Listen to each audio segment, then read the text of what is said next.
चलिए दोस्तों स्टार्ट करते हैं क्लास को। सो बेसिकली जैसे मैं आपको रोज करवाता हूँ उसी तरह से आज भी करवाने वाला हूँ। जितने भी लोग यहाँ पे जुड़े हैं कमेंट करके बता दें आवाज़ क्लियर आ रही है आप सभी को। जी हाँ, सभी का वेलकम है, गुड मॉर्निंग। चलिए, आवाज़ सभी को क्लियर आ रही है।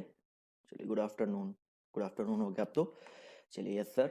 चलो स्टार्ट करते हैं क्लास को। बेसिकली जल्दी जल्दी आपका टाइम वेस्ट नहीं करेंगे, सीधे क्वेश्चन की तरफ बढ़ेंगे। तो पहला क्वेश्चन देखिए आपके सामने ये रहा, फटाफट जवाब दीजिए कि 2 है, 9 है, 28 है, 65 है, तो अगला नंबर क्या आएगा इसका? जवाब दीजिए। रीजनिंग की क्लास है तो रीजनिंग मैंने आपको फैक्चुअल चीज़ें पहले बता रखी हैं, तो मैं आपको सिर्फ प्रैक्टिस सेट करवा रहा हूँ जब तक आपका एग्जाम नहीं हो जाता है।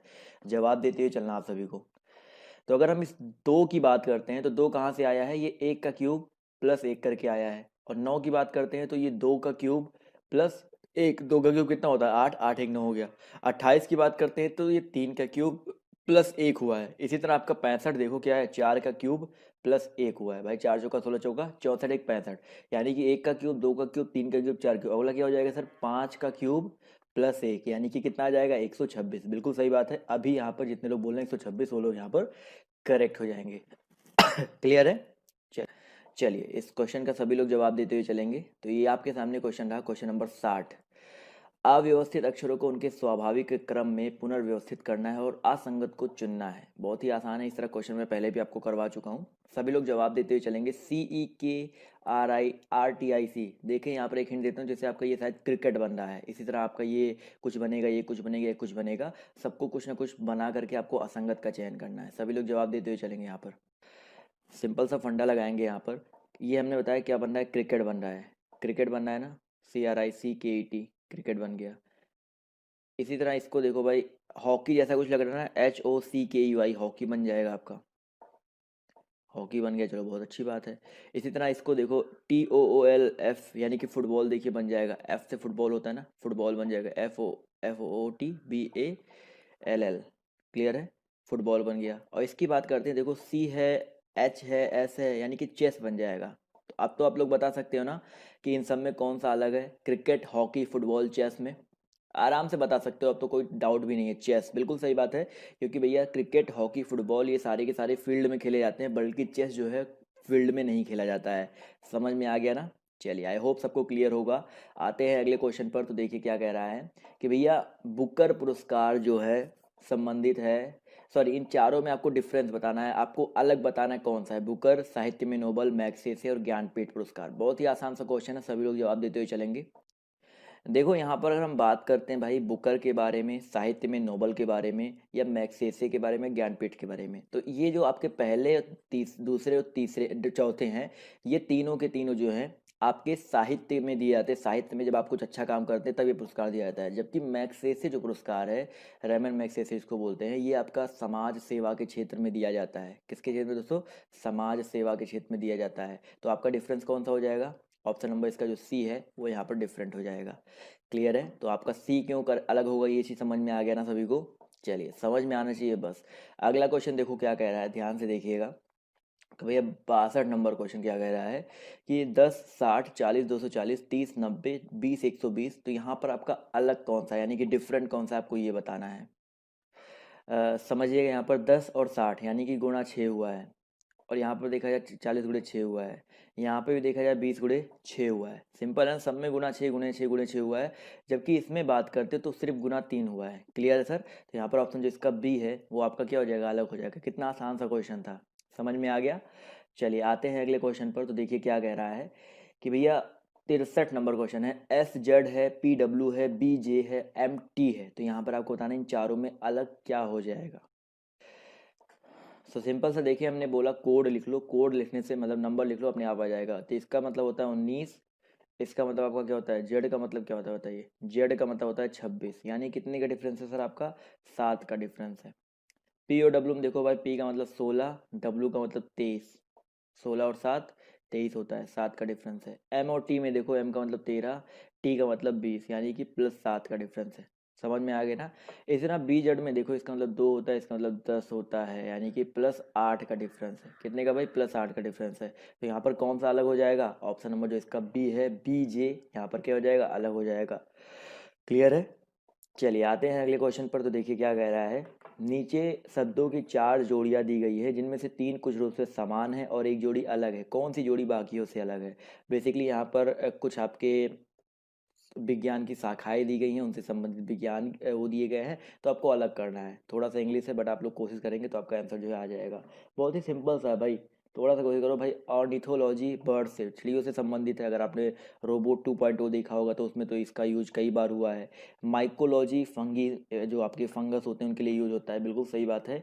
लेकिन हम बात करते हैं बायोलॉजी के बारे में। तो बायोलॉजी देखा जाए तो वनस्पति विज्ञान, तो बायोलॉजी के अंतर्गत हम लोग वनस्पति विज्ञान नहीं, तो भाई बायोलॉजी की एक शाखा हो गई ना, तो इसलिए ऑप्शन जो इसका सी है वो यहाँ पर क्या हो जाएगा, भिन्न हो जाएगा। और जबकि साइकोलॉ यहाँ पर जो दिया गया है एल जे, ये जो आपका होता है लास्ट में, ये साइकोलॉजी नहीं है, ये आपका बेसिकली शैवाल विज्ञान इसको बोलते हैं इंग्लिश में, और ये शैवालों का अध्ययन किया जाता है, तो ये शैवालों का अध्ययन वाला हो गया, क्लियर है। और फंगी आपको पता है कवकों का अध्ययन। चलिए आते हैं अगले क्वेश्चन पर। तो अगला क्वेश्चन देखिए आपसे यहाँ पर क्या कह रहा है कि भाई 65 से लेकर 67 तक यहाँ पर दिया गया है। अब ये बहुत अच्छा क्वेश्चन है। यहाँ पर पहली बात तो शायद सब कुछ दे ही दिया गया है। प्रारंभ में लड़कियों का क्रम निम्नवत है। तो यहाँ पर कह रहा है 5 लड़कियां एक गोले के केंद्र की ओर मुख करके खड़ी है। सुमन, लता और आशा के बीच में, सुमन लता और आशा के बीच में है, लता और आशा के बीच में सुमन है, चलो ठीक है। उसके बाद ममता लता के दाहिने है। प्रारंभ में लड़कियों का क्रम ये दिया गया है, बाद में आपको इस तरह से बिठाना है। तो यहाँ पर आपको इस तरह से क्वेश्चन आपको कह रहा है, तो चौथी लड़की कौन सी होगी। पहले इस क्वेश्चन को ध्यान से पढ़िए, उसके बाद लगाने की कोशिश कीजिए, फिर आप लोग, मैं बताता हूँ कैसे क्या करना है। यहाँ पर मुझे पता है कि एक फिगर तो आपको दिया ही गया है, ये सुमन लता आशा सब कुछ दिया गया। अब यहाँ पर कुछ चेंज करके 65 का जवाब देना है। यदि सुमन और ममता अपना स्थान बदल लें, देखिए फिगर यहाँ पर समझिएगा क्या है। यहाँ पर ये आपका ये फिगर पूरा बना हुआ है, एक मिनट रुकिएगा। यहाँ पर एक एक फिगर बना है, और यहाँ पर हमें एक चीज़ पता है, समझिएगा ध्यान से। यहाँ पर एक चीज़ पता है क्या, कि भाई सुमन और ये सब कुछ बना हुआ है, सुमन और ममता अपना स्थान बदल लें। तो देखो यहाँ पर कौन थी, सुमन थी, यहाँ पर कौन आ जाएगी, अब ममता आ जाएगी। समझिएगा यहाँ पर ममता आ गई, और यहाँ पर जो ममता है इसके स्थान पे सुमन आ जाएगी, क्लियर है। और सब कुछ तो वैसे ही रहेगा ना। और रजनी की बाई और चौथी, मतलब और सब तो वैसे ही है। यहाँ पर लता है, यहाँ पर लता को रहने दो, क्लियर है। इसके बाद यहाँ पर रजनी है, तो यहाँ पर रजनी को रहने दो। उसके बाद दोस्तों यहाँ पर आशा है, तो यहाँ पर आशा को रहने दो। अब यहाँ पर क्वेश्चन क्या कह रहा है, फिगर तो आपका क्लियर हो गया ना, यहाँ का क्या करना था। अब कह रहा है कि रजनी की बाईं ओर चौथी लड़की कौन सी होगी। रजनी की बाईं ओर चौथी लड़की, देखो रजनी यहाँ पर है, इसके बायां देखो, जब भी केंद्र की ओर मुख किया जाता है तो बायां का मतलब ये देखो, ये वाला बायां होता है, ये दायां होता है। तो रजनी की बाईं ओर चौथी, तो पहली, दूसरी, तीसरी, चौथी, कौन आ रहा है सर, आपका आशा आ रहा है ना। तो ममता क्यों जवाब, सुमन क्यों जवाब दिया जा रहा है। रजनी की बाईं ओर पूछा जा रहा है, तो बायां का मतलब ये होता है, तो दायां हो जाएगा आपका पहला, दूसरा, तीसरा, चौथा, जो सुमन बता रहे हैं। बायां की बात करते इधर आएगा, तो पहला, दूसरा, तीसरा, चौथा, यानी कि आशा जो है यहाँ पर करेक्ट हो जाएगा। बताइए सर, सभी को क्लियर है। ऑप्शन नंबर सी यहाँ पर क्यों करेक्ट होगा, क्लियर है सभी को। चलिए बहुत अच्छी बात है। इसी तरह यहाँ पर दो क्वेश्चन और पूछे गए हैं। तो यहाँ पर दूसरा क्वेश्चन देखिए ध्यान से, क्या कह रहा है कि यदि रजनी एवं आशा अपना स्थान बदल ले तो निम्नलिखित में से कौन सा कथन सही होगा। समझिएगा, रजनी और आशा अपना स्थान बदल लें। तो यहाँ पर मैं फिगर आप सबके लिए फटाक से बना देता हूँ। ये आपका फिगर है, तो ये क्या है आपका सम, तो ये रहा फिगर। सुमन, आशा, रजनी, ममता, लता, ये आपका प्रारंभिक फिगर है। अब इस फिगर को देख करके आपको बताना है यदि रजनी और आशा अपना स्थान बदल लें तो निम्नलिखित में से कौन सा कथन सही होगा। अब तो इस फिगर देख करके जवाब दे सकते हो ना, बहुत ही आसान सा कर दिया मैंने आपके लिए, फटाक से जवाब दिए सभी लोग। तो अब इस फिगर को हम लोग चेंज कर लेते हैं। चेंज क्या करना है, देखिए रजनी और आशा अपना स्थान बदल लेती हैं। रजनी और आशा अपना स्थान बदल रही हैं, यानी कि जो फिगर बनेगा आपका कुछ इस तरह से बन जाएगा। यहाँ पर रजनी आ जाएगी, यहाँ पर आशा आ जाएगी, यहाँ पर ममता ही रहेगी, यहाँ पर लता हो जाएगी, और यहाँ पर आपका जो ऐसे यानी कि सुमन है वो तो ऐसी रहेगी। तो पहला कथन देखिए कह रहा है आशा लता और रजनी के बीच में होगी। आशा जो है क्या लता और रजनी के बीच में है, नहीं है ना। रजनी और लता के बीच में, तो रजनी और लता के बीच में तो भाई ऐसे यानी कि सुमन है, तो पहला तो गलत हो जाएगा। दूसरा कथन देखिए यहाँ पर क्या है कि आशा लता के बाईं ओर दूसरी होगी। चलिए आशा जो है लता के बाईं ओर दूसरी होगी। आशा लता के बाईं ओर, देखो लता का बाईं ओर दूसरा है क्या, लता के भाई बाईं ओर कह रहा है, फिर आप लोग उल्टा कर रहे हो सर, लता का बायां नहीं होगा, ये तो लता का दायां हो गया ना, पहला दूसरा। तो आशा लता की दाईं ओर थोड़े ना भाई, तो क्यों गलती कर रहे हो। अगला देखो ये भी गलत हो जाएगा। इसके बाद सी वाला देखो, ममता सुमन और रजनी के बीच में होगी। ममता देखो सुमन व रजनी के बीच में होगी, तो यहाँ पर डी वाला ऑप्शन जो है करेक्ट होगा, इनमें से कोई नहीं। समझ में आ गया ना, तीनों कथन आपके गलत है, यहाँ पर डी ऑप्शन करेक्ट हो जाएगा। क्लियर है दोस्तों, समझ में आ गया ना। चलिए ये चीज़ करना था यहाँ पर। इसी तरह नेक्स्ट क्वेश्चन देखिए यहाँ पर। नेक्स्ट क्वेश्चन में भी आपको कह रहा है यदि पांचवी लड़की रजनी है तो आशा के बाएं कौन सी खड़ी है। तो समझिएगा, यहाँ पर भी फिगर बना देता हूँ आपके लिए। तो यहाँ पर फिगर आपके सामने है, आशा, सुमन, यहाँ पर लता होगी, यहाँ पर ममता होगी, यहाँ पर रजनी होगी। अब क्वेश्चन कह रहा है यदि पांचवी लड़की रजनी है तो आशा के बाएं कौन सी खड़ी है। पांचवी लड़की जो है रजनी है, समझिएगा, पांचवी लड़की कौन है, रजनी है, तो आशा के बाएं कौन सी खड़ी होगी। देखिए यहाँ पर क्या हो जाएगा। तो सिंपल सा, इसमें कुछ पूछा नहीं गया है। पहला, दूसरा, तीसरा, चौथा, पांचवा लड़की रजनी है तो आशा के बाएं। तो हमने बताया ना कि भाई बाएं का मतलब क्या होता है, यही होता है बाया, बाया यही तो चलता है ना। तो आशा के बाएं कौन है आपकी, रजनी है ना। तो यहाँ पर करेक्ट आंसर क्या हो जाएगा आपका, रजनी आ जाएगा। यानी कि ऑप्शन जो इसका डी है वो यहाँ पर क्या हो जाएगा, करेक्ट हो जाएगा। तो यहाँ तक सबको समझ में आ गया, क्लियर है। चलिए आई होप क्लियर हो गया होगा। आते हैं अगले क्वेश्चन पर। तो देखिए क्या कह रहा है। ये बहुत अच्छा क्वेश्चन है कि एक्स वाई से बलवान है और वाई जेड से बलवान है। पी क्यू से बलवान है परंतु वाई से कमजोर है। क्यू जेड से बलवान है, बताइए कि इन सभी में सबसे कमजोर कौन है। इस तरह क्वेश्चन मैं आपको बहुत बार करवा चुका हूँ। देखते हैं इस क्वेश्चन में करना क्या। देखिए एक्स वाई से बलवान है, एक्स वाई से बलवान है, तो एक्स जो हो गया ये बड़ा हो गया वाई से। बड़ा लगा दो, कुछ भी कर सकते हो। वाई जो है जेड से बलवान है, वाई जो है बड़ा हो गया जेड से। पी जो है क्यू से बलवान है, चलो ठीक है, पी जो है क्यू से बलवान है परंतु वाई से कमजोर है, यानी कि वाई से नीचे ही रहेंगे लोग। क्यू जो है जेड से बलवान है, क्यू जो है बलवान है जेड से, यानी कि ये अब देखा जाए क्यू जो है बलवान है किससे, जेड से। अगर इन सबको मिला दिया जाए तो आपका फिगर किस तरह से बनेगा, समझिएगा। आपका बनेगा फिगर आपका पहले एक्स फिर वाई। अब देखो मुझे पता है कि वाई से कमजोर है कौन सा, आपका पी। पी कमजोर है ना, तो इसके बाद एक्स के बाद वाई आएगा, उसके बाद आपका कौन आएगा, पी आएगा। पी के बाद कौन आएगा सर, आपका क्यू आएगा। पी के बाद देखिए क्यू है, क्यू के बाद कौन है आपका जेड है। तो आपका X Y P Q Z, यही तो फिगर बनेगा ना। तो यहाँ पर देखिए लास्ट में कौन आ रहा है, जेड आ रहा है ना, क्योंकि भैया जेड जो है क्यू से भी कम बलवान है। तो यहाँ पर सबसे कमजोर कौन हो जाएगा, लास्ट में कौन है, जेड है। तो यानी कि ऑप्शन नंबर जो इसका बी है वो यहाँ पर करेक्ट हो जाएगा। सबसे बलवान कौन हो जाएगा, एक्स हो जाएगा, बीच में कौन है, पी है। तो इस क्वेश्चन से कई क्वेश्चन आपके बन सकते हैं, समझ में आ गया ना। अगला क्वेश्चन देखो क्या कह रहा है। लड़कियों की एक पंक्ति में सावित्री और सरला क्रमशः दाईं ओर से 9वें स्थान पर है तथा बाईं ओर से 10वें स्थान पर है। यदि वे आपस में अपना स्थान बदल लेती हैं तो सावित्री और सरला क्रमशः दाईं ओर से 17वां स्थान तथा बाईं ओर से 18वां स्थान ले लेती हैं, तो उस पंक्ति में कुल कितनी लड़कियां हैं। बताइए सर, बहुत ही प्यारा क्वेश्चन है। जो कह रहा है देखो, लड़कियों की एक पंक्ति में सावित्री और सरला क्रमशः दाईं ओर से 9वें और बाईं ओर से 10वें स्थान पे है। देखो सावित्री हो गई और यहाँ पर सरला हो गई, समझ में आ गया ना। अब देखो सावित्री और सरला मैंने उल्टा लिख दिया वैसे, क्योंकि यहाँ पर दाएं और बाएं उल्टा लिखा गया है। तो यहाँ पर देखो सावित्री और सरला क्रमशः दाईं ओर से, सावित्री दाईं ओर से कौन से स्थान पर है भाई, सावित्री जो है दाईं ओर से 10वें स्थान पर है, 9वें स्थान पर है। और सरला जो है बाईं ओर से 10वें स्थान पर है। कौन है, सरला। क्लियर है। अब यहाँ पर देखिए क्या कह रहा है कि यदि वे आपस में अपना स्थान बदल लेती हैं तो सावित्री और सरला क्रमशः दाईं ओर से 17वें स्थान तथा बाईं ओर से 18वें स्थान पे आ जाती है। तो भाई अगर ये लोग अपना स्थान बदल लें, यानी कि ये जो है सावित्री के स्थान पे सरला आ गई और यहाँ पे आ गई सावित्री आ गई। क्लियर है। तो अगर ऐसा सावित्री आ गई तो यहाँ पर क्या कह रहा है कि तो सावित्री जो है दाईं ओर से, सावित्री दाईं ओर से कौन से स्थान पे आ जाती है, 17वें स्थान पे आ जाती है। और ये आपके 18वें स्थान पे आ जाती है। तो दोनों में से कोई भी आप लेकर के लगा सकते हो, कुछ नहीं करना है। जैसे ये प्लेस मुझे पता चल गया, ये बाएं से 10वां है, दाएं से 17 है, तो 10 प्लस 17 माइनस 1 कर दो तब भी आपका 26 आएगा। या चाहो तो इसको भी लेकर लगा सकते हो, 9 प्लस 18 प्लस माइनस 1 कर दो तब भी आपका 26 आएगा। तो दोनों में से कोई भी कंडीशन लेकर लगाओ, आपका आंसर कितना आएगा, 26 ही आएगा। तो ऑप्शन जो इसका बी है वो यहाँ पर क्या हो जाएगा, बिल्कुल करेक्ट हो जाएगा। क्लियर है सभी को। चलिए आई होप ये क्वेश्चन भी आप सभी को क्लियर होगा। बढ़ा जाए अगले क्वेश्चन की ओर। चलिए अगले क्वेश्चन पे आते हैं। तो देखिए क्या कह रहा है। देखिए बहुत ही अच्छा क्वेश्चन है। लोड है, LOAD, लोड का कोड MPBE है और ड्राइव का कोड ये दिया गया है। तो शब्द लैडर को आप कैसे कोडबद्ध करेंगे। बहुत ही प्यारा क्वेश्चन है। देखो LOAD है, लोड है ना, और MPBE है। देखा जाए तो LMOPABDE, यानी कि +1 +1 +1 हुआ है। वही यहाँ पर भी देखिए हुआ है, DERSIJVWEF +1 +1 हुआ है। तो यहाँ पर भी +1 हो जाएगा। LMABDE DEEF और आर यस, तो MBEEFS, यानी कि आपका ऑप्शन नंबर जो इसका बी है वो यहाँ पर क्या हो जाएगा, बिल्कुल करेक्ट हो जाएगा। सिर्फ +1 करना था इसमें। क्लियर है सभी को? चलिए आते हैं अगले क्वेश्चन की ओर। तो अगला क्वेश्चन देखिए आपके सामने ये रहा कि यहाँ पर आपको जो ये क्वेश्चन मार्क है इसके स्थान पर दिए गए अंक एक निश्चित पैटर्न का पालन करते हैं। प्रश्न चिन्ह के स्थान पर आने वाले विकल्प अंक का सही विकल्प का चयन करना है।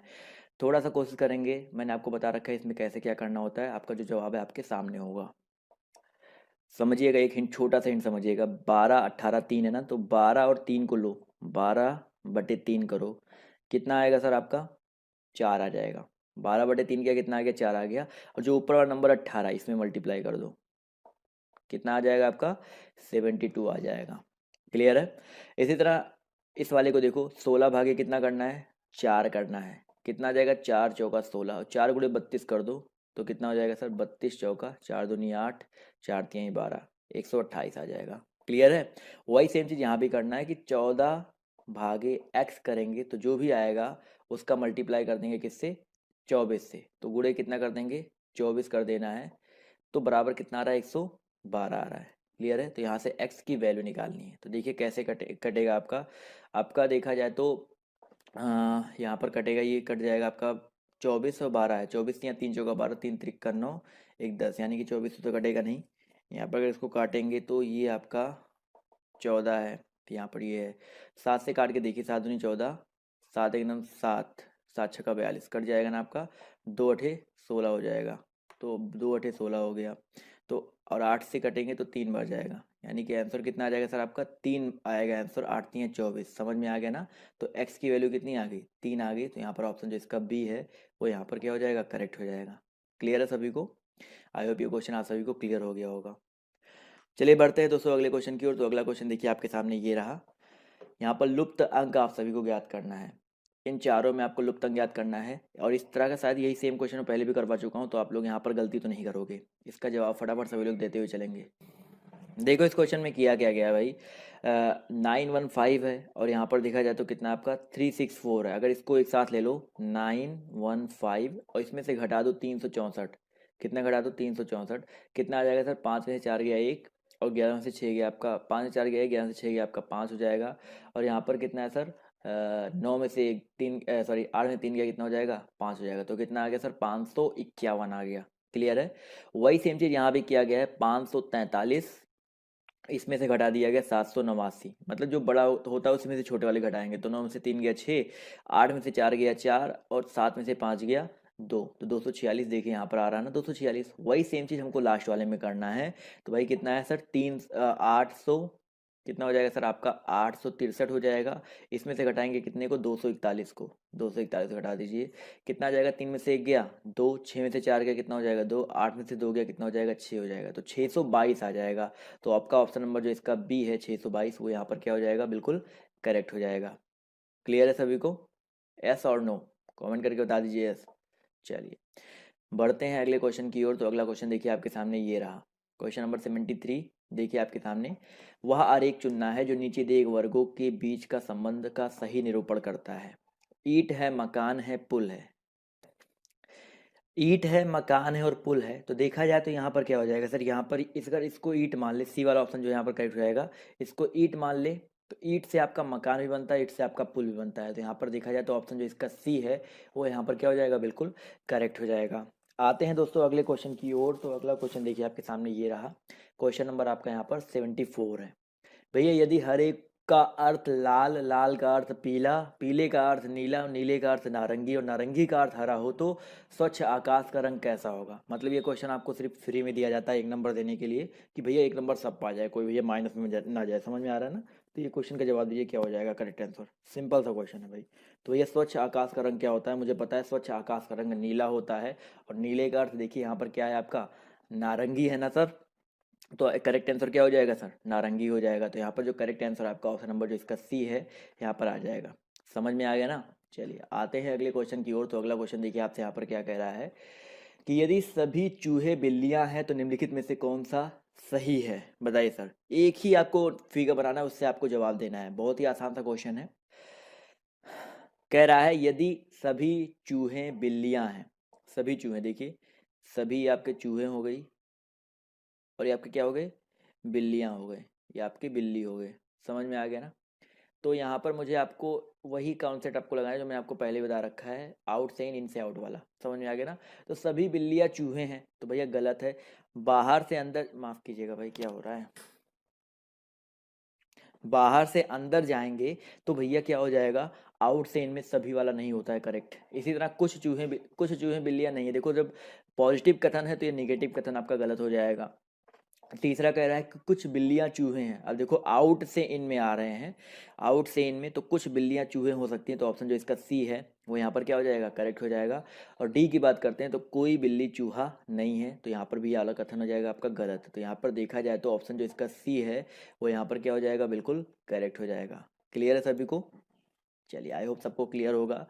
आते हैं अगले क्वेश्चन पर। तो देखिए अगला क्वेश्चन क्या कह रहा है। नीचे दी गई आकृति में त्रिभुज महिलाओं को दर्शाता है और आयत रोजगार में लगे हुए को दर्शाता है और वृत्त डॉक्टरों को दर्शाता है। तो माफ़ कीजिएगा थोड़ी सी इंटरनेट प्रॉब्लम आ गई थी। तो भाई यहाँ पर क्या है, नीचे दी गई आकृति में त्रिभुज महिलाओं को दर्शाता है, आयत रोजगार में लगे हुए को दर्शाता है और वृत्त डॉक्टरों को दर्शाता है। तो उस आकृति का क्षेत्र का पता लगाइए जिसमें उन महिला डॉक्टरों को दर्शाया गया है जो बेरोजगार हैं। महिला डॉक्टरों को दर्शाया गया जो बेरोजगार हैं। बहुत ही आसान सा क्वेश्चन है, मैं आपको कई बार ये सारे क्वेश्चन इस तरह के करवा चुका हूँ, तो आई होप इसका क्वेश्चन आपको जवाब पता ही होगा या कर ले जाएंगे।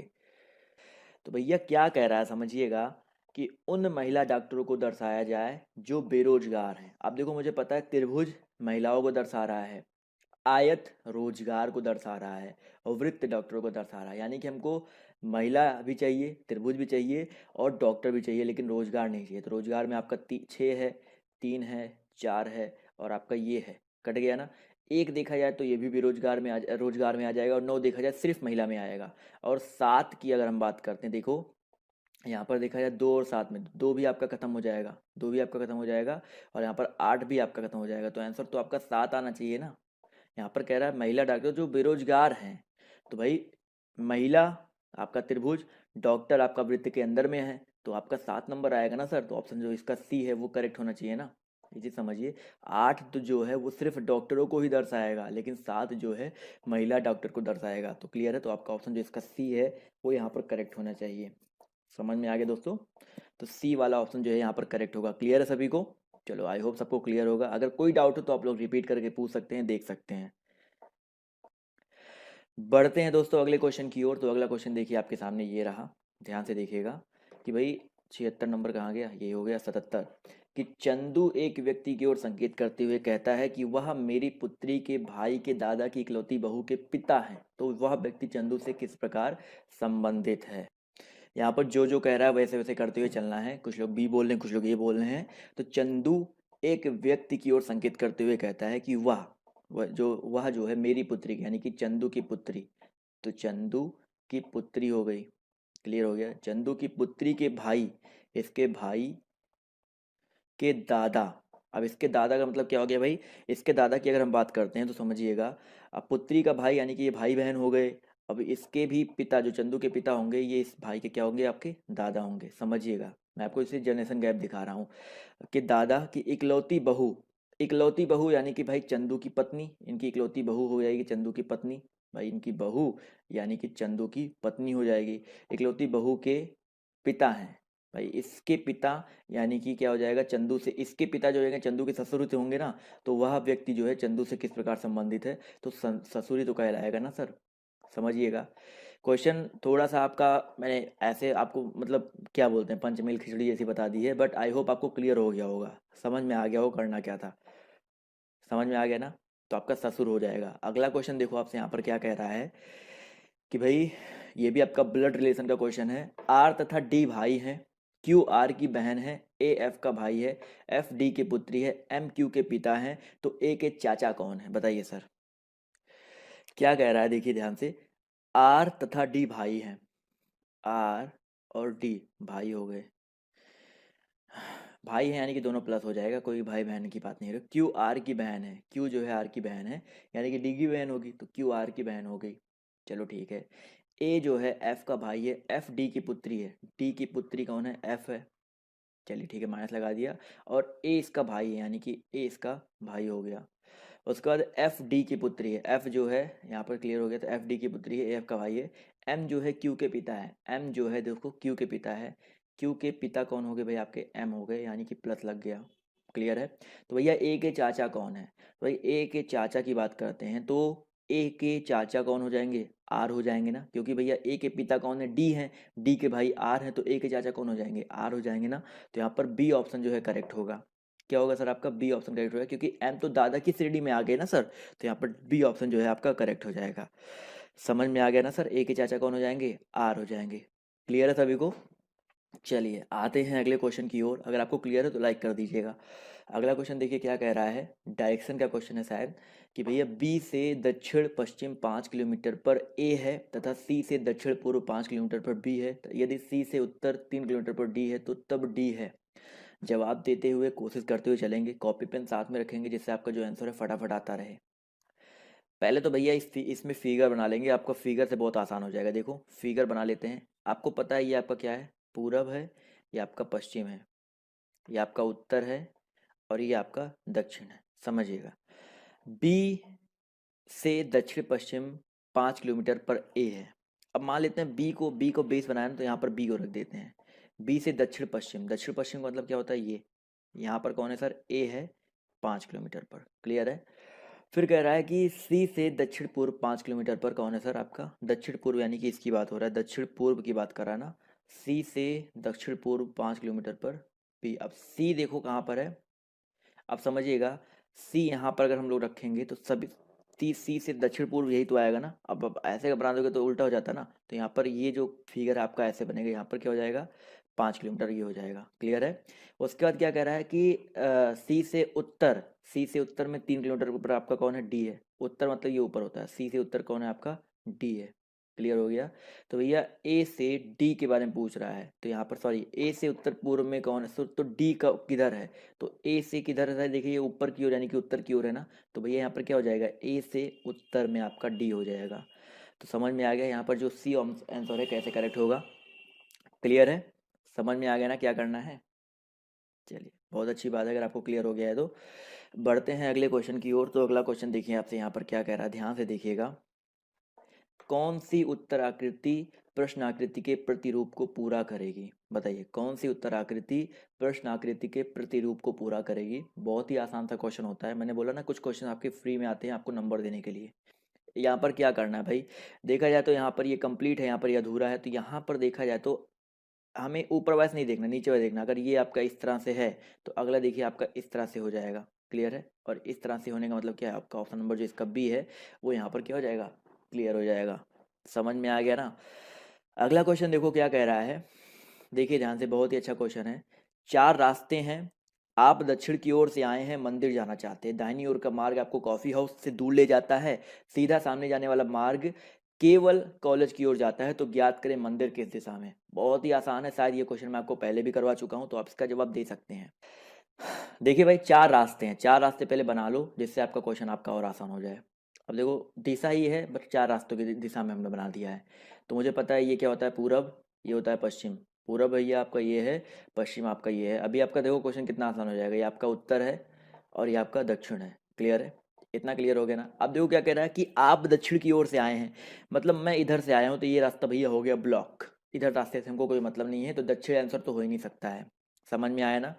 उसके बाद मंदिर जाना चाहते हैं हम लोग, और दक्षिण की दाहिनी ओर का मार्ग। अब देखो इधर से जो दाहिना होगा क्या होगा, दाहिना भाई ऊपर देख रहे हैं तो दाहिना क्या होगा, ये होगा ना। तो दाहिना ओर का जो मार्ग है आपको कहाँ ले जाता है, कॉफी हाउस से दूर ले जाता है, यानी कि कॉफी हाउस से दूर का मतलब कॉफी हाउस आपका इधर होगा, कॉफी हाउस आपका किधर होगा, पश्चिम की ओर होगा ना। दूर ले जाएंगे मतलब क्या है, कॉफी हाउस पश्चिम की ओर हो गया।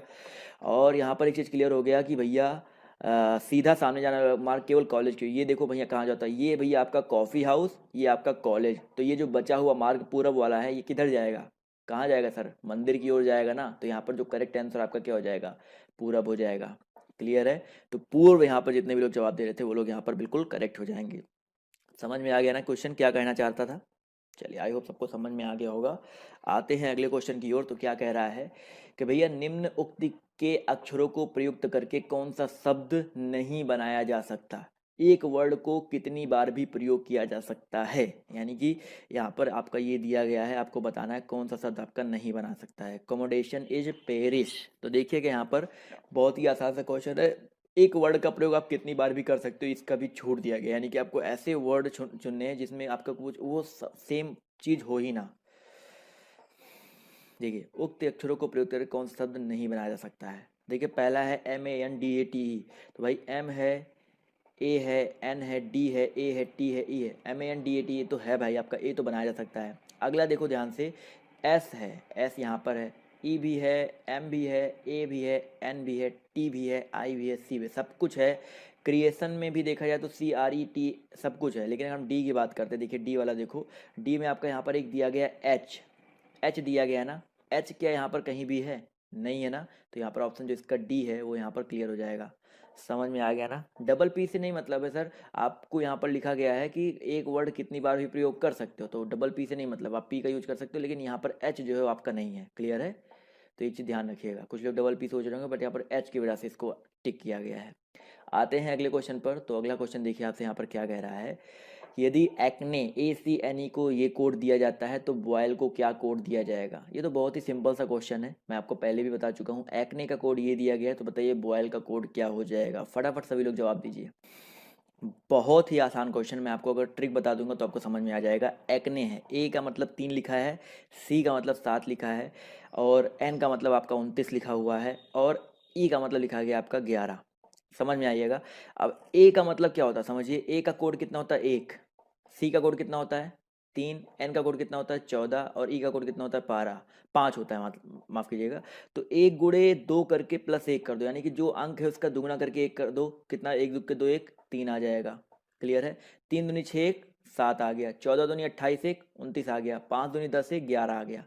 समझ में आ गया। जो नंबर्स हैं उनका दुगना करके 1 जोड़ देना है, वही सेम चीज़ हम लोग कर देंगे भैया बॉयल में। बॉयल में मतलब 2, ओ का मतलब आपका 15, और आई का मतलब आपका 9, और एल का मतलब आपका, एल का मतलब 12। क्लियर है, तो 2 दूनी 4 1 5, 15 दूनी 30 1 31, 9 दूनी 18 1 19, और यहाँ पर 12 दूनी 24 1 25 आ जाएगा। तो 5 31 19 25, ऑप्शन जो इसका डी है वो यहाँ पर क्या हो जाएगा, करेक्ट हो जाएगा। समझ में आ गया सभी को। क्या कोई दिक्कत है इस क्वेश्चन में, क्या करना था क्या नहीं करना था, क्लियर है सभी को। चलिए आई होप सबको क्लियर होगा। बढ़ते हैं अगले क्वेश्चन की ओर। तो देखिए क्या कह रहा है, ध्यान से देखिएगा। ये क्वेश्चन तो बहुत आसान होता है। यदि प्लस का अर्थ है गुणा, माइनस का अर्थ है भाग, गुणे का अर्थ है आपका ये, और प्लस और मतलब सबका अर्थ दिया गया है, तो आपको इसका गणना करना है, इसका आंसर क्या हो जाएगा। तो जल्दी से हल कर लेते हैं भाई, देख लेते हैं यहाँ पर। जो कह रहा है 64 है, माइनस है, तो माइनस का मतलब क्या है भाई, ध्यान से देखिएगा। माइनस का मतलब क्या है भाई, यहाँ पर देखा जाए तो प्लस का अर्थ, भाग का अर्थ माइनस है, माइनस का अर्थ भाग है, तो भागे 4 हो जाएगा, और प्लस का अर्थ देखिए गुणा है, तो गुणे क्या हो जाएगा आपका 8 हो जाएगा। गुणे का अर्थ क्या है सर आपका प्लस है, तो प्लस आपका 9 हो जाएगा। तो 64 भागे 4 करो तो 16 चौका 64, गुणे 8 +9, तो 16 8 कितना हो जाएगा 128, और +9 करेंगे तो 9 8 17, यानी कि 137 आ जाएगा। तो करेक्ट आंसर क्या आ जाएगा आपका, ऑप्शन नंबर बी करेक्ट हो जाएगा। क्लियर है दोस्तों। चलिए आते हैं अगले क्वेश्चन पर। तो देखिए क्या कह रहा है कि भैया एक कक्षा में 15 लड़के हैं जो 158 सेंटीमीटर से अधिक लंबे हैं। यदि ये लड़कों का 3/4 निश्चित करते हैं तो, तथा कक्षा में लड़कों की कुल संख्या कुल विद्यार्थियों की संख्या का 2/3 हो, तो कक्षा में लड़कियों की संख्या कितनी हो जाएगी। बहुत ही सिंपल सा क्वेश्चन है, कोशिश कीजिए क्या करना है इसमें क्या नहीं करना है, मैं आपको समझाता हूँ इसमें। एक कक्षा में 15 लड़के हैं जो कि 158 सेंटीमीटर से अधिक लंबे हैं।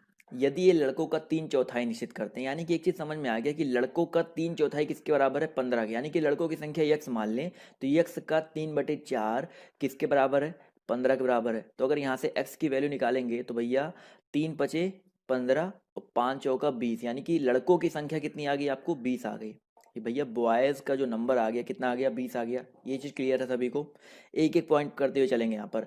फिर कह रहा तथा कक्षा में लड़कों की कुल संख्या कुल विद्यार्थियों की संख्या का 2/3 है। अब जो लड़कों की कुल संख्या ये जो 20 है, ये कुल विद्यार्थियों की संख्या की कितनी है, 2/3 है। कुल विद्यार्थियों की संख्या का मतलब क्या होता है भाई, लड़कों की संख्या प्लस लड़कियों की संख्या को वाई मान लेते हैं, तो इनका कितना है सर आपका 2/3 है। समझ में आया ना भाई? विद्यार्थी का मतलब क्या हो गया, लड़का प्लस लड़की, तो हम लड़का को एक्स मान ही थे, लड़कियों को कितना मान लिए, वाई मान लिए, तो इनका जो 2/3 है ये कुल लड़कों की संख्या के बराबर है। समझ में आ गया ना? तो इसको हल करो तो 2 धामा 20, दो 3 धामा 2 से काटा 10 बार गया, और 3 से इस 10 में गुणा करो 30 आ जाएगा, यानी कि एक्स प्लस वाई का मान कितना आ जाएगा आपका, 3 धामा 30 आ जाएगा। अब समझिएगा अगर y की वैल्यू निकालनी है तो y की वैल्यू कैसे निकालेंगे, x का मान कितना आपका 20 है, तो यहाँ पर 20 रख दो, तो 20 प्लस वाई बराबर कितना आ जाएगा 30। तो यहाँ से अगर इसको हल करके y की वैल्यू निकालेंगे तो y बराबर 30 में से 20 घटा दो तो 10 आ जाएगा, और y हमने क्या माना था, लड़कियों को माना था, तो यहाँ पर जो लड़कियों की संख्या कितनी आ जाएगी, 10 आ जाएगी। बताइए सर, क्लियर है? बिल्कुल आसान तरीके से मैंने आपको समझाया है, अगर आपको कोई भी डाउट हो तो रिपीट में कर सकता हूँ। क्लियर है सभी को? चलिए सभी को क्लियर है, जितने भी लोग जुड़े हैं सब लोग लाइक कर देंगे अगर आपको क्लियर हो गया हो तो। चलिए बहुत अच्छी बात है, आते हैं अगले क्वेश्चन की ओर। तो अगला क्वेश्चन देखिए आपसे यहाँ पर क्या कह रहा है कि भैया एक अनानास की कीमत 7 रुपये है और एक तरबूज की कीमत 5 रुपये है।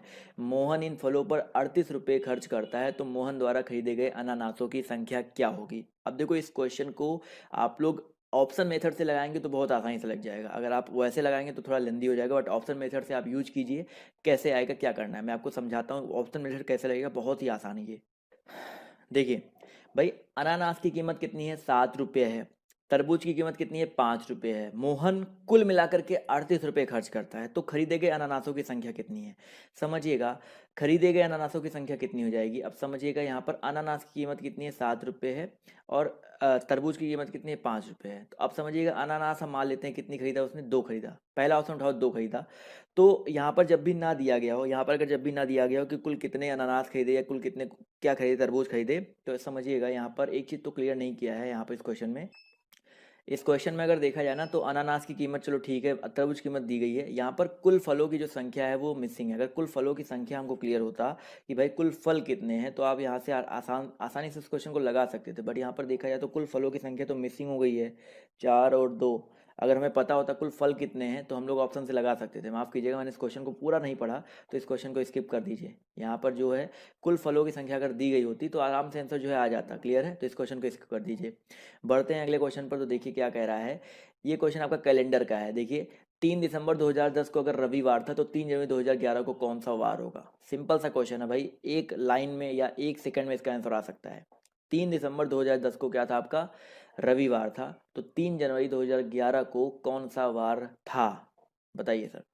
3 दिसंबर दिया गया है, 2010 दिया गया, तो मुझे पता है 2010 से हम लोग जा रहे हैं किसमें, 2011 में। कितने लीप ईयर होंगे? एक भी लीप ईयर नहीं है, यानी कि कितने एक्स्ट्रा डेज होंगे आपके, एक एक्स्ट्रा दिन होंगे। एक एक्स्ट्रा दिन होगा ना, अगर एक एक्स्ट्रा डेज है तो रविवार से एक दिन हम लोग आगे बढ़ जाए, सॉरी यहाँ पर माफ़ कीजिएगा, 3 जनवरी जाना है, 3 दिसंबर नहीं जाना है, तो 3 दिसंबर से 3 जनवरी जाना है ना, यानी कि एक महीना आगे बढ़ रहे हैं। एक महीना आगे बढ़ने में देखा जाए तो दिसंबर आपका 31 का महीना होता है ना, तो कुल कितने दिन एक्स्ट्रा जा रहे हैं हम लोग, 31 दिन एक्स्ट्रा जा रहे हैं। 31 दिनों में आपके कुल कितने एक्स्ट्रा डेज हो जाएंगे, 7 से भाग दो 31 को, 7 चौका 28, यानी कि 11 में से हट गया 3, 3 एक्स्ट्रा डेज हो जाएगा। तो रविवार में हम लोग 3 को ऐड कर देंगे, तो रविवार +3 करो कितना आ जाएगा बताइए? रविवार में +3 करेंगे तो कितना आ जाएगा भाई? रविवार में अगर 3 दिन जोड़ेंगे तो मंगलवार, सोमवार या बुधवार, बताइए सर। एक दिन जोड़ेंगे सोमवार, 2 दिन जोड़ेंगे मंगलवार, 3 दिन जोड़ेंगे तो आपका क्या आ जाएगा, बुधवार आ जाएगा। तो 88 का जो करेक्ट आंसर आपका क्या हो जाएगा, बुधवार आ जाएगा। समझ में आ गया दोस्तों? चलिए बिल्कुल सही बात है। आते हैं अगले क्वेश्चन पर, तो देखिए क्या कह रहा है कि आपको इसका दर्पण प्रतिबिंब चुनना है। अब देखो दर्पण नीचे लगा, यानी कि वाटर इमेज बताना है, इसका वाटर इमेज क्या हो जाएगा। कुल मिलाकर के ये घूम जाएगा। वाटर इमेज में क्या होता है, जो बाएं हैं वो बाएं रहेगा, जो दाएं हैं वो दाएं रहेगा, बस ऊपर वाला नीचे हो जाता है, बस इतना समझिएगा। तो ऊपर वाला नीचे इसमें भी नहीं हो रहा है, इसमें भी नहीं हो रहा है, इसमें हो रहा है, बट यहाँ पर देखिए ये चीज़ बायां को दाया कर दिया, तो ये भी आपका गलत हो जाएगा। समझिएगा, बायां को दाया कैसे कर दिया सर, दर्पण प्रतिबिंब आपका नीचे दिख रहा है ना, तो आपका सिर्फ और सिर्फ ऑप्शन नंबर डी में देखा जाए तो देखिए वाटर इमेज में क्या होता है कि बायां का बायां ही रहता है, दायां का दायां ही रहता है यहाँ पर, लेकिन देखो ये इस साइड में था, यहाँ पर इस साइड में कर दिया है, तो ये आपका गलत हो जाएगा। तो यहाँ पर बचा ऑप्शन नंबर डी, तो डी वाला यहाँ पर क्या हो जाएगा, करेक्ट हो जाएगा। क्लियर है? चलिए अगले क्वेश्चन पर आते हैं। तो अगला क्वेश्चन देखिए क्या कह रहा है, ये भी आपका कैलेंडर से ही है। यदि किसी माह यानी कि फरवरी को अगर छोड़ दिया जाए, उसका अंतिम दिन 30 तारीख या 31 तारीख का दिन क्या है, बुधवार है, तो उस महीने में कुल कितने मंगलवार संभव होंगे? तो 31 तारीख को लेकर के लगाइएगा। 31 तारीख को आपका क्या है, बुधवार है, वेडनेसडे है, तो 30 तारीख को आपका क्या हो जाएगा, ट्यूसडे हो जाएगा। तो इस हिसाब से आपको बताना है उस महीने में कुल कितने मंगलवार हो जाएंगे। बताइए सर, फटाफट सभी लोग जवाब देते हुए चलेंगे। तो एक चीज़ बताइए, मैंने आपको बताया कि 30 तारीख को आपका ट्यूसडे है, यानी कि इसके पहले ट्यूसडे कब पड़ेगा समझिएगा, 7 दिन पहले पड़ जाएगा। कब पड़ जाएगा? 7 दिन पहले, यानी कि आपका 23 तारीख को पड़ जाएगा ना। 23 तारीख को आपका ट्यूसडे पड़ जाएगा। समझ में आया ना। अगर 23 को ट्यूसडे पड़ रहा है तो इसके 7 दिन पहले आपका कब पड़ जाएगा सर? 16 तारीख को। सही चल रहा है ना सर? 16 7 23 7 6 13, इसके बाद कब पड़ जाएगा? 16 के बाद 9 तारीख को पड़ जाएगा ट्यूसडे। उसके बाद आपका क्या पड़ जाएगा? 2 तारीख को ट्यूसडे पड़ जाएगा। तो भाई 1 2 3 4 5 तो मेरे सामने ऐसे ही आ गए, तो 4 कैसे होगा सर? यहाँ पर देखा जाए तो 2 को ट्यूसडे, 9 को ट्यूसडे, 16 को ट्यूसडे, 23 को ट्यूसडे और 30 को ट्यूसडे, यानी कि आपका कितने मंगलवार संभव है? आपके 5 मंगलवार संभव है। समझ लीजिएगा कि अगर आखिरी दिन अगर आपका 30 या 31 तारीख को आपका वही सेम डे पड़ रहा है तो आपके महीने में भी उतने ही आपके सेम डे होंगे। क्लियर है? ये चीज़ क्लियर रखिएगा अपने दिमाग में। तो ऑप्शन नंबर जो इसका सी है वो यहाँ पर करेक्ट हो जाएगा। समझ में आ गया ना? अभी भी नहीं क्लियर है तो बता दीजिएगा आप लोग। चलिए आते हैं अगले क्वेश्चन पर। तो देखिए क्या कह रहा है कि भैया समयपाल ने श्री चोपड़ा को बताया कि मेरठ के लिए बस हर आधे घंटे बाद जाती है। पिछली बस अभी 5 मिनट पहले गई है और अगली बस 2:20 पर जाएगी। तो समयपाल ने श्री चोपड़ा को यह सूचना लगभग किस समय दी थी? कल वाले भी प्रैक्टिस सेट में ये वाला क्वेश्चन था, परसों वाले भी प्रैक्टिस सेट में वाला क्वेश्चन था। तो अभी इसका जवाब दे सकते हैं आप सभी लोग। कुछ नहीं करना है इस क्वेश्चन में। देखिए समयपाल ने श्री चोपड़ा को बताया कि मेरठ के लिए बस हर आधे घंटे बाद जाती है, यानी कि हर 30 मिनट पे बस जा रही है। समझिएगा, पिछली बस अभी 5 मिनट पहले गई है, 5 मिनट पहले अभी पिछली बस गई है। और अगली बस कब आएगी सर? 2:20 पे आएगी। यानी कि अगर अगली बस 2:20 पे आएगी तो इसकी पहले वाली बस कब गई होगी? खुद बताइए। 1:55 पे गई होगी। भाई बताइए, 1:55 कैसे? 50 मिनट पे गई होगी, तभी तो भाई आधे घंटे का गैप होगा, 30 मिनट का गैप तभी तो होगा। ये चीज़ क्लियर है आपको कि पिछली वाली बस 1:50 पे गई होगी और ये अगली बस 2:20 जाएगी। अब यहाँ पर पूछा गया है कि मेरठ पिछली बस अभी 5 मिनट पहले गई है, यानी कि 1:50 पे अगर बस गई है तो हमने कब पूछा होगा? 1:55 में पूछा होगा। तब जो समय पाल होगा वो बताएगा भैया अभी जो पिछली बस है 5 मिनट पहले गई हुई है। तो इसका जो करेक्ट आंसर आपका क्या हो जाएगा? 1:55 हो जाएगा। समझ में आ गया ना सर? बी ऑप्शन कैसे होगा? क्लियर है सभी को? जितने भी लोग यहाँ पर जुड़े हैं सभी लोग बता दीजिए सर, सभी को क्लियर है ना? अब तो इस तरह के क्वेश्चन में गलती नहीं करोगे ना? चलो आई होप सबको क्लियर हो गया होगा। अगला क्वेश्चन देखो क्या कह रहा है। कथन दिया गया है कि सुबह की सैर स्वास्थ्य के लिए लाभदायक है। निष्कर्ष दिया गया है कि सभी स्वस्थ लोग सुबह की सैर के लिए जाते हैं और शाम की सैर हानिकारक है। बताइए यहाँ पर करेक्ट निष्कर्ष कौन सा हो जाएगा? तो देखा जाए तो सुबह की सैर अगर स्वास्थ्य के लिए लाभदायक है तो बिल्कुल सही बात है, जो सभी स्वस्थ लोग हैं सुबह के लिए सैर जाते हैं, या शाम की सैर हानिकारक है। तो दोनों निष्कर्ष में से बताइए कौन सा करेक्ट हो जाएगा? बताइए सर। भाई अगर हम भी स्वस्थ हैं तो भाई इसका पहला भी गलत हो जाएगा भाई। कोई व्यक्ति जो है, एक समझिएगा, सभी स्वस्थ लोग सुबह के लिए सैर पे जाते हैं? नहीं भाई, जरूरी नहीं है कि सभी स्वस्थ लोग सुबह के लिए सैर पे जाते ही जाते हैं। कुछ लोग घर पे भी एक्सरसाइज कर लेते हैं, कुछ लोग घर पे भर ऊपर ही टहल लेते हैं, जरूरी थोड़ी ना है। हम तो घर पे शाम को भी कुछ लोग कर लेते हैं, तो पहला तो गलत हो जाएगा। और शाम की सैर हानिकारक है? नहीं भैया, शाम की सैर भी आपकी लाभदायक होती है, शाम को जा करके दे दो। तो यहाँ पर देखा जाए तो दोनों भी आपका यहाँ पर कथन के हिसाब से निष्कर्ष नहीं निकल रहा है। तो यहाँ पर जो करेक्ट आंसर आपका क्या हो जाएगा? ना तो निष्कर्ष एक, ना तो निष्कर्ष दो, कोई भी अनुसरण नहीं करता है। समझ में आ गया ना? तो ऑप्शन जो इसका डी है वो करेक्ट होगा। अकॉर्डिंग टू द कथन हमको आंसर देना है। समझ में आ गया ना? तो ये चीज़ दिमाग में रखिएगा। आते हैं दोस्तों अगले क्वेश्चन की ओर। तो अगला क्वेश्चन देखिए आपसे यहाँ पर क्या कह रहा है, समझिएगा। क्वेश्चन नंबर आपका यहाँ पर 93 कह रहा है। कथन देखिए यहाँ पर क्या कह रहा है, समझिएगा। कथन यहाँ पर क्या कह रहा है कि सब सेब लाल हैं और कोई भी लाल रंग का फल सस्ता नहीं है। देखिए सब लाल, सेब लाल है और कोई भी लाल रंग का फल सस्ता नहीं है। यहाँ पर दो निष्कर्ष दिए गए हैं, फटाफट इसका जवाब बताइए क्या हो सकता है? तो देखा जाए भैया, अगर सेब लाल है और कोई भी लाल रंग का फल सस्ता नहीं है तो भैया सेब भी सस्ता नहीं होगा। तो सभी सेब सस्ते हैं तो गलत हो गया।